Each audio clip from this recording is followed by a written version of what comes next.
આરોગ્ય મંત્રી કુમાર કાનાણીની ભેળસેળિયાઓ સામે કાર્યવાહીની માંગ છે। સાથે જ કુમાર કાનાણીએ મુખ્યમંત્રી ભૂપેન્દ્ર પટેલને પત્ર લખ્યો છે। ભેળસેળ કરનારા લોકો સામે માનવ વધના કાયદાની જેમ જ કાર્યવાહી કરવા માટે માંગ કરાઈ છે। આરોગ્ય વિભાગની બેદરકારીના કારણે કાર્યવાહી ન થતી હોવાનો આક્ષેપ લગાવવામાં આવ્યો। નકલી ચીજ વસ્તુઓ બનાવનારા સામે પણ કડક કાર્યવાહીની કુમાર કાનાણીએ માંગ કરી છે। આગામી વિધાનસભા સત્રમાં આ મામલે કાયદો બનાવવાની કુમાર કાનાણીની માંગ છે। ઘણા સમયથી ખાદ્ય પદાર્થની અંદર ભેળસેળ ખૂબ મોટું પ્રમાણ વધી રહ્યું છે।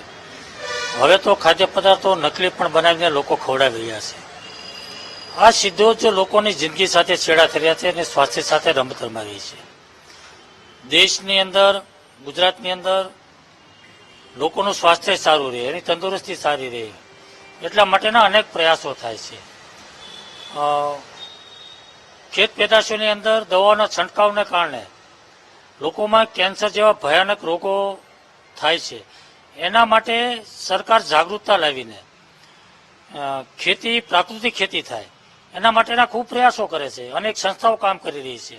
રાજ્યના રાજ્યપાલ ખુદ પ્રાકૃતિક ખેતી તરફ લોકો આગળ વધે એના માટેના પ્રયાસો કરે છે।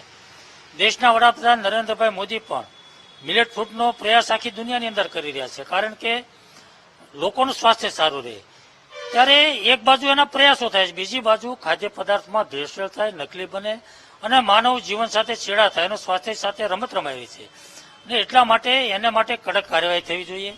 કડક કાર્યવાહી કરી અને કડક કાયદો બને।